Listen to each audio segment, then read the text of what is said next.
আজকে দুপুরবেলা রান্না করেছিলাম আমার খুবই পছন্দের একটা খাবার। এই ছোট মাছগুলা আলু দিয়ে আর ধুন্দল দিয়ে চচ্চড়ি করেছিলাম।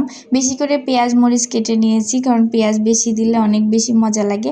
আর করব একটু ঢেঁড়স ভাজি। ঢেঁড়সগুলো সুন্দর করে ধুয়ে কেটে একদম রেডি করে নিয়েছি। এখন শুধু রান্না করলেই আমার কাজ শেষ। তো আমি একটু পেঁয়াজ, তারপর একটু জিরা বাটা দিয়েছিলাম, অল্প একটু হলুদ লবণ সব কিছু দিয়ে আজকে হাতে মাখাবো।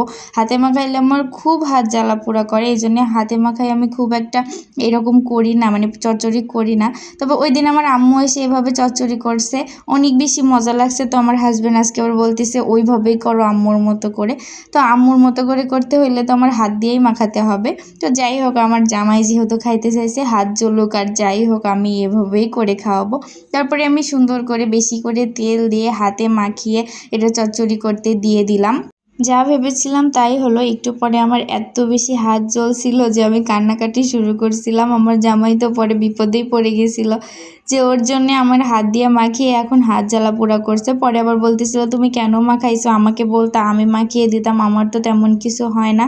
তো যাই হোক, হাত জ্বালা পোড়া করছিল। আমি তাড়াতাড়ি করে গোসলে গিয়েছিলাম। গোসলে যেয়ে আবার এক বালতি কাপড় চোপড় ধুইলাম। অল্প অল্প করে ভেজাচ্ছি, কারণ 7 দিন ধরে এখন কাপড়গুলো ধুয়ে কাপড়গুলো শেষ করব। একবারে আমি বেশি কাপড় ধুতে পারি না, তোমরা সবাই জানো।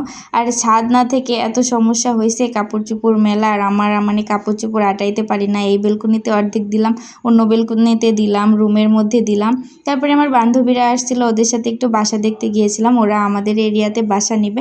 আমার অনেক বেশি ভালোই লাগতেছিল, আমার বান্ধবী আমার সাথে থাকতে পারবে, একই এরিয়ায় অনেক আড্ডা দেওয়া হবে। এতদিন শুধু ভাবতাম যে এখানে যদি আমার কোনো ফ্রেন্ড থাকতো, মানে কলেজ লাইফ বা স্কুল লাইফের, কিন্তু সেই আশাটা আমার পূরণ হয়ে গেল। এটাই আমার কলেজ লাইফের ফ্রেন্ড, আমার বাসার পাশেই বাসা নিয়েছে।